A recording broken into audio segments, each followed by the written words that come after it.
And tough talk from Israelis and Palestinians over their terms for coming to the table.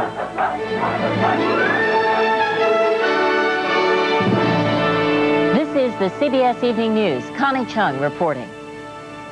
Good evening. The historic Middle East peace talks are set to begin Wednesday in Madrid, although difficulties continue to threaten the meeting. One of the Palestinian delegates has declared his ties to the PLO, but today the head of the Palestinian delegation seemed to concede that the declaration was a provocation, and plans for the conference are moving forward. Tom Fenton is in Madrid. The 2,000-room Spanish royal palace is a setting worthy of this historic event. When the Arabs and Israelis meet Wednesday in the ornate salon of columns, even the smallest details will have symbolic importance. There will be no flags around the table because Israel does not recognize the Palestinian flag. But the simple act of sitting down together will break the ice of half a century. Palestinians in their squalid refugee camps will be following every move in far-off Madrid, looking for the slightest ray of hope in a stalemate that has defied all previous peace efforts. All sides are taking the hardest possible positions in advance of a conference that can only succeed if they modify or drop their old taboos. As hosts for the conference, the Spanish have taken on an awesome responsibility that includes a gigantic security problem. Every representative at the conference will be a potential assassin's target. The people of Madrid don't know quite what to make of it all. It has taken us by surprise because nobody knew about it. In this country there is a big tradition because during the Middle Age, here the three communities were living together and very peaceful, the Jews, the Arabs, and the Christians. That's the hope for the Middle East. It could be the crowning achievement of President Bush's New World Order. But hopes are restrained and the precedents are not encouraging. Even Spain, 500 years ago, kicked out both the Arabs and the Jews. Tom Fenton, CBS News, Madrid.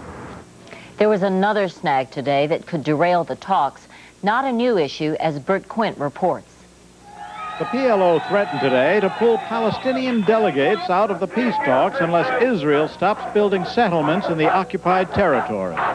But Israel's number one hawk, Housing Minister Ariel Sharon, told visiting American Jews he intends to keep building because the settlements are Israel's first line of defense. The settlements, or all those Jewish communities that have been built or are enlarged now at the present time, are not obstacles to peace.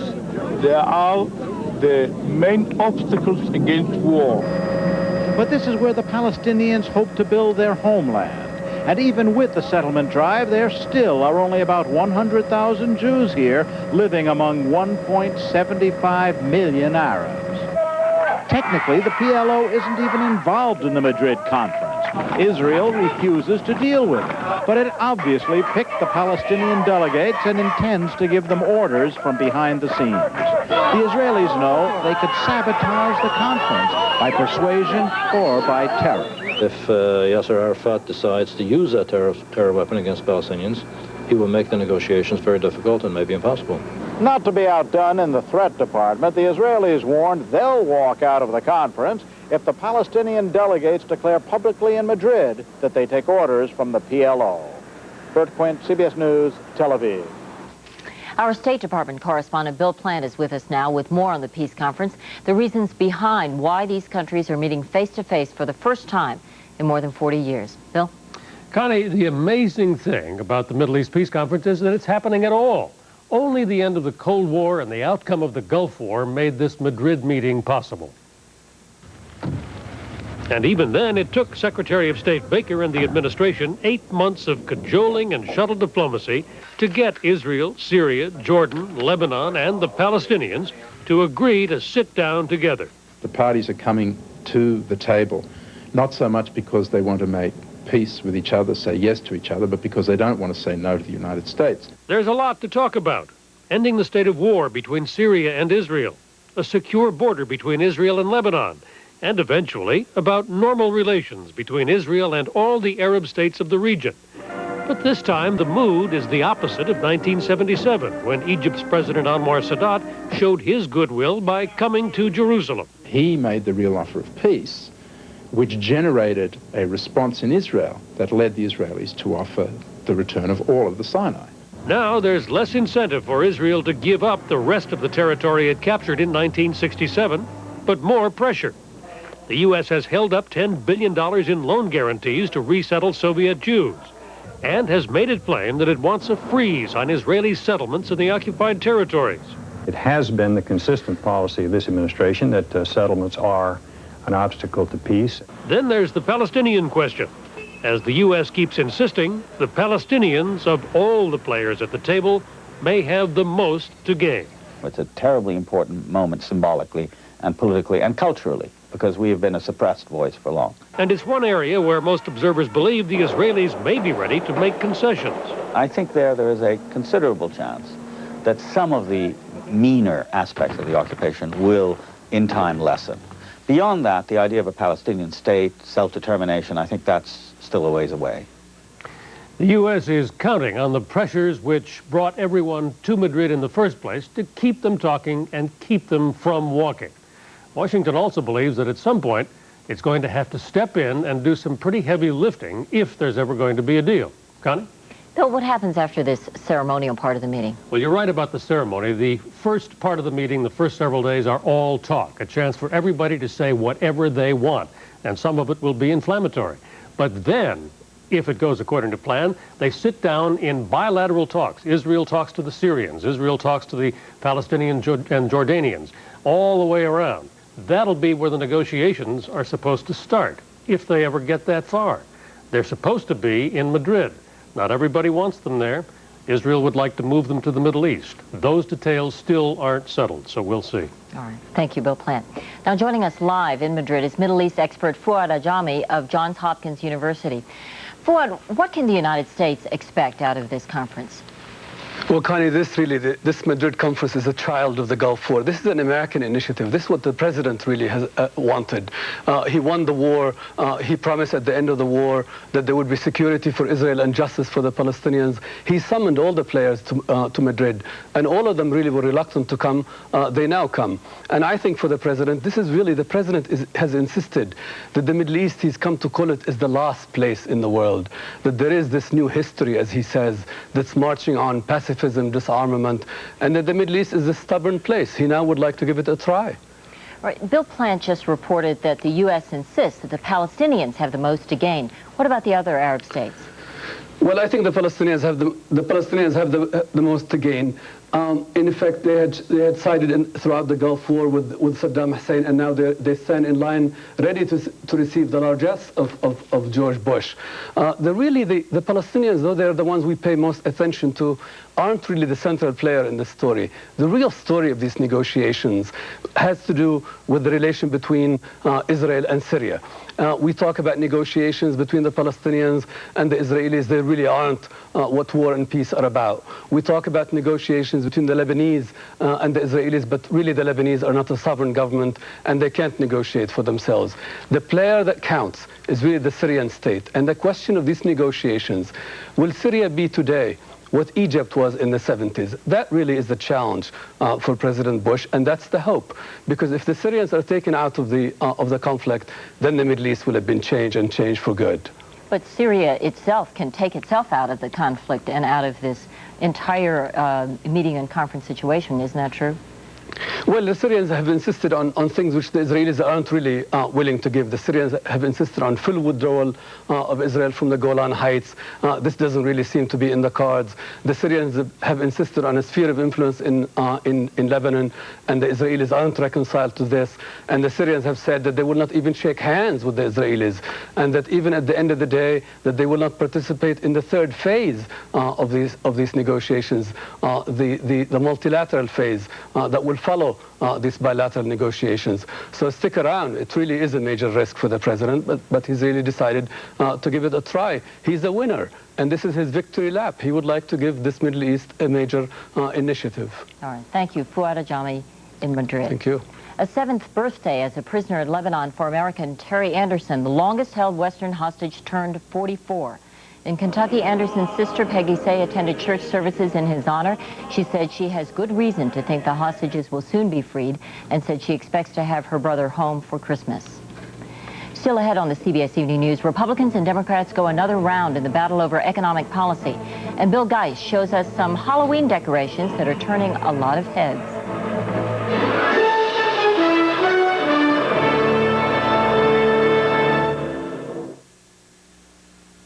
Larry Keller, Marengo, Illinois.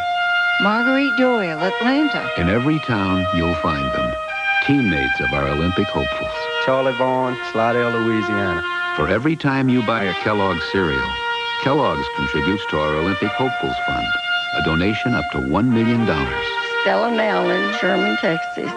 With every purchase, you join the team. As individuals, we can do so little. As teammates, we can do so much. At last, I'm eating a carrot, thanks to Super Poli-Grip with its Ultra Hold formula. Now holds dentures ultra tight, stronger and longer than ever. Ultra Hold formula, the best grip Poli-Grip has ever made. Everybody needs some $12 for every mile over the limit. That's $300. You can add fast, too. Next. To send someone money fast, call 1-800-CALL-CASH or come to any Western Union location. Western Union, the fastest way to send money. I'm alive, Jeff Hashimoto. I'm alive, Vonda Williamson. I'm alive, Sonia Schofield. I'm alive, Howard Weber. Want to get more out of life? I'm alive, Jessica Weber. Get airbags. See your Allstate agent for a list of cars with airbags. We're alive. Emergency officials in North Texas are keeping a close watch on rising floodwaters tonight. Storms last night dumped up to 7 inches of rain in some areas and are being blamed for 2 deaths. The rain is expected to continue through Wednesday. The White House says new economic figures due out this week will show that the economy is gaining strength. But President Bush was taking more heat today for the economy's sluggish performance. Randall Pinkston has our report. President Bush and his top advisors today continued to trade charges with Democrats over the best way to solve the nation's economic crisis. What's the Democratic program?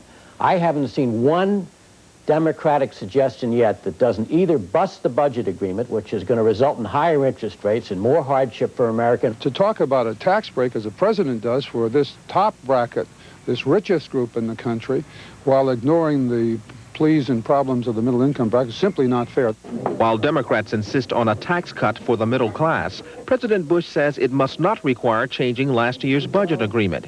His proposals include a cut in the capital gains tax as a means of stimulating the economy and legislation that would create jobs. One example, the still unpassed transportation bill. The highway bill, which is languishing in commerce, costs this country 35 to 40,000 jobs in October not put on the books. Now, that's inexcusable, and we ought to get at it.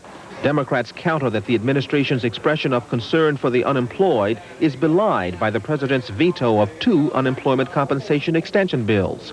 Beyond policy, the issue boils down to politics, as party leaders play to growing voter discontent about the economy. Let's hold the Democrats accountable for some of the proposals that Ron mentioned. They're really going to be budget busters that will cause the economy more harm than good. The last time George Bush had economic policy right was in the 1980 presidential campaign when he called Reaganomics voodoo economics. He's absolutely right.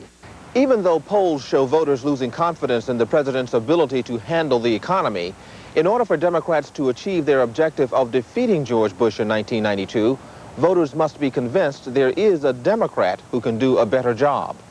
Randall Pinkston, CBS News, the White House.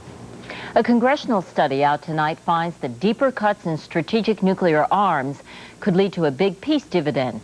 The study by the Congressional Budget Office says cuts beyond those agreed to in the START treaty would save $17 billion annually over the next 15 years. But the final game of the baseball season is only hours away, and souvenir vendors at the Minneapolis Metrodome are doing big league business. The hometown Twins and the Atlanta Braves tonight are playing the 7th and deciding game of the World Series. It'll be Jack Morris for the Twins against John Smoltz for the Braves.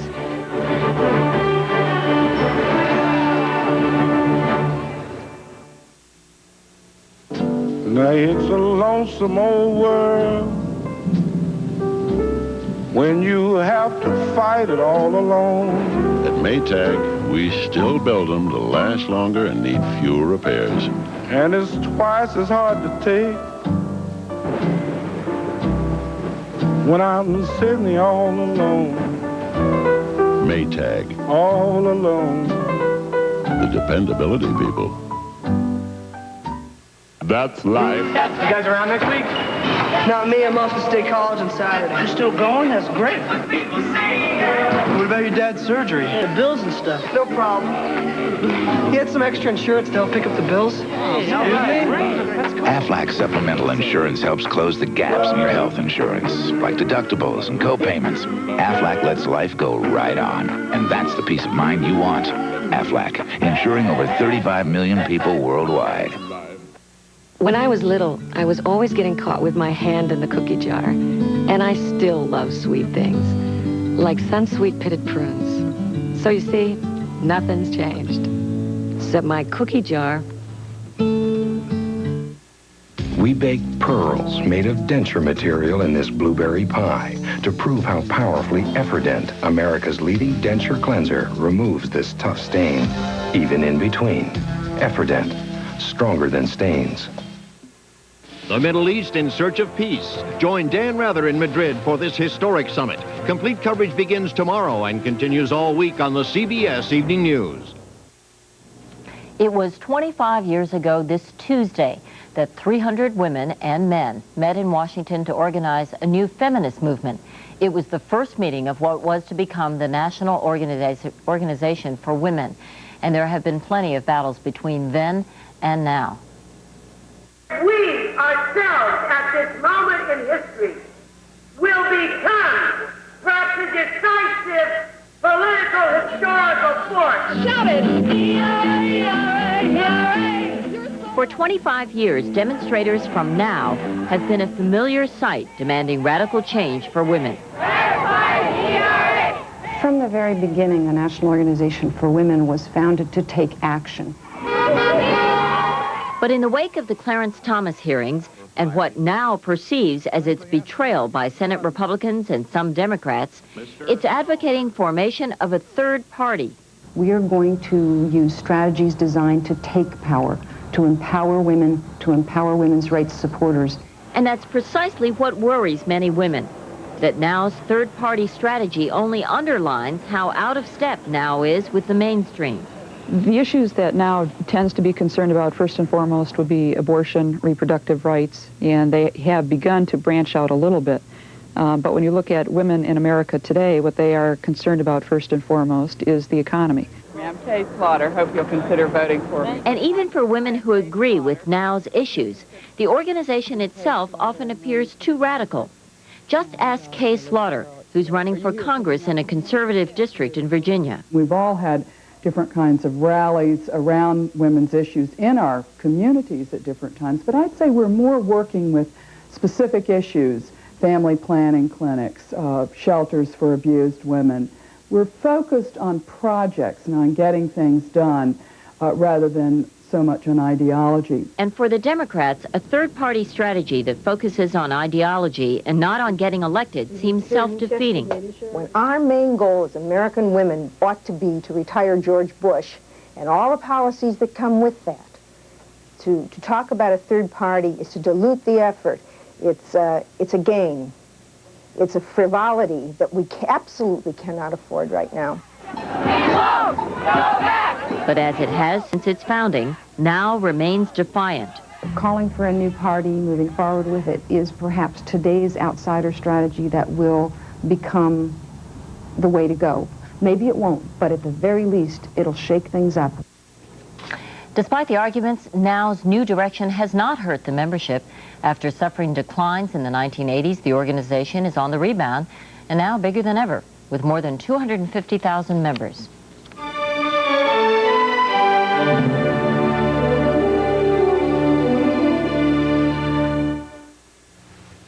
This town is sending more people to the 1992 Olympic Games than the U.S. and Russia combined. It's the home of Olsen Travel World. And weightlifting? Okay. They rush out thousands of tickets to the Olympic Games by express mail guaranteed overnight service. Express mail picks up unlimited packages for one low charge. morning, John. Good morning. Which saves Olson money as they prepare America's other 1992 hopefuls. Here we come.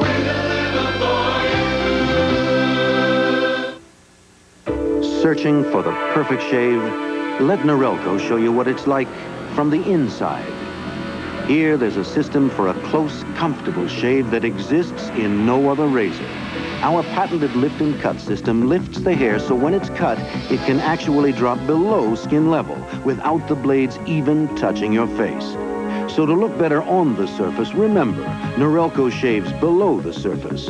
Norelco, we make close, comfortable. I consider myself a perfectionist. That's why I wear no-nonsense pantyhose, because they look great and can last through an entire concert without a snag. Now that's perfection. No nonsense, the pantyhose that lasts.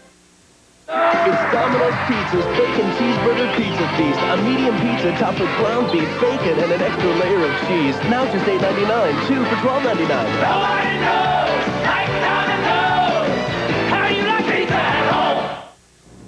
Croatian forces in Dubrovnik refused today to surrender to Yugoslavian troops that have the historic port under siege. Army artillery and rockets blasted a Croatian town northwest of Dubrovnik. A Croatian official claimed 5,000 people have been killed in 4 months of fighting. Pictures taken inside Croatia in recent weeks and never seen before in this country exemplify the brutality of the violence. Martha Teichner has our report. When Croat fighters recaptured their village from Serbian invaders, they returned to a massacre. 24 inhabitants of the tiny community of Cetekovac were slaughtered simply because they were Croats. A 91-year-old grandmother was found clinging to her 76-year-old friend.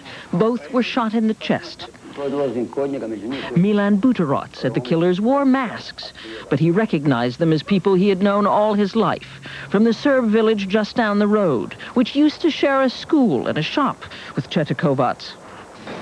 The horror of the killings is the horror of Croatia's civil war for both sides.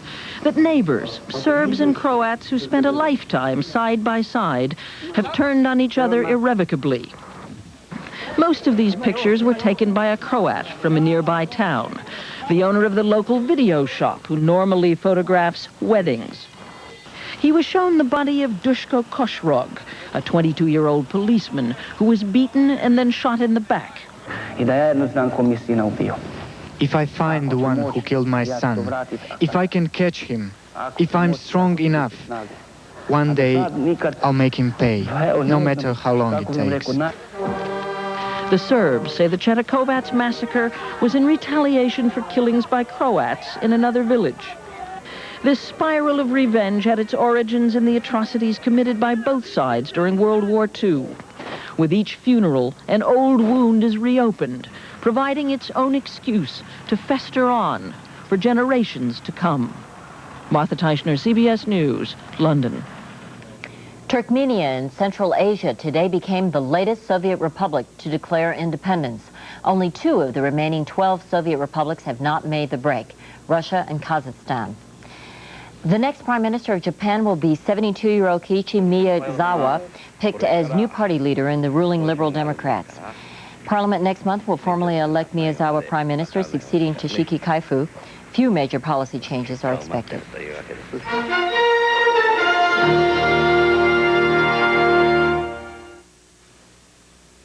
Oh, honey, don't come near me, please. Oh, I can't. No, it's not a good idea. Oh, no, baby, not right now. Oh, sweetie. You don't want to get too close. Fight morning breath with Scope. Scope has 2 powerful ingredients to kill 90% of the bacteria that cause morning breath. Kiss me. What are you waiting for? Great kiss. You may kiss me now. Scope, the best thing first thing in the morning. Have you had your V8 today? Did you know that V8 juice has less than half the calories of that apple? Wow! Did you know that V8 has more vitamins A and C than that tossed salad? Wow! And did you know that V8 is 100% vegetable juice, so it has no fat, unlike that low-fat yogurt? Wow! So how do you feel now that you know these things? Wow! I gotta have a V8. V8 is a nutritious blend of 8 vegetable juices that taste terrific. Have you had your V8 today? Oh, no. I'm knocked out. Fetch Mommy. Fetch Mommy. What are you doing out there? When it's cold and rough outside, try something warm and creamy inside. Instant cream of wheat in our new honey nut flavor or original cream of wheat. Tomorrow, you get the paper. 2 warm ways to come in from the cold.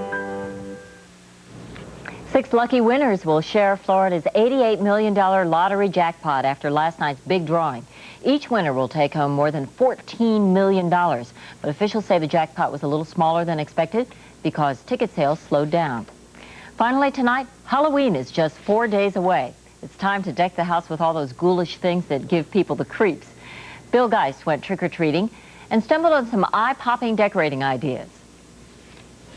Ever since the Druids began celebrating Halloween 2,000 years ago with strange and frankly gross rituals, Halloween has always been a bizarre holiday. But you can't expect balloons and party hats for the celebration of the coming of a season of cold, darkness, and decay. And it's only getting bigger. Now our second biggest commercial holiday and more bizarre. Tombstone there. All right, we have that, and if we don't, we'll just make one. Thanks to the likes of Richard Hamp of Hamburg, New Jersey, a seemingly normal suburban homeowner until he opens his garage door in October. Right about in there, and then we'll be able to hide that mechanism? Yeah. His friends and neighbors join in creating this Halloween spectacular, except the ones next door who, for some reason, have moved. A century ago, these guys might have been inventing the automobile. I put a couple cross braces in there just so... Yesterday, final preparations were being made for opening night.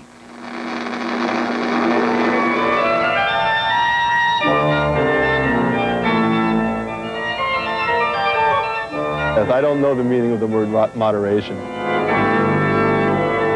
This week, Richard Hamp's house will draw bigger crowds than many Broadway shows. As we started out with just a couple of small routines, and as time went on, they became more and more bloodthirsty. They wanted better skits, more skits.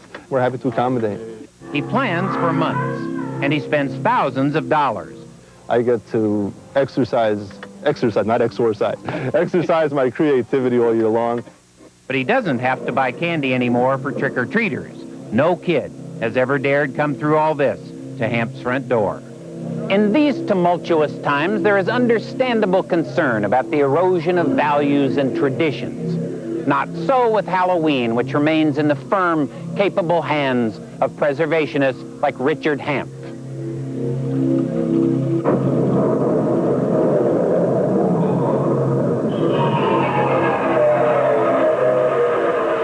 And that's our news. Hope you have a happy Halloween.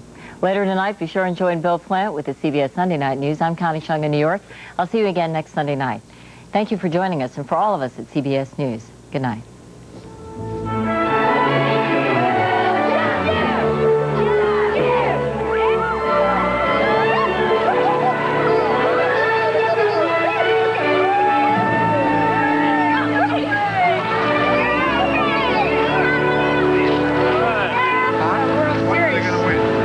And I'm Harry Smith, tired of being a couch potato? You may also be a slouch on nutrition. Find out tomorrow on CBS This Morning. It's breakfast for your head. This is CBS. Stay in touch with Iowa's news leader, TV8 News. This past week, the TV8 News team was there as gang tensions spilled into violent confrontations. Jill Lingwald reported from Ottumwa on labor strife at a meatpacking plant.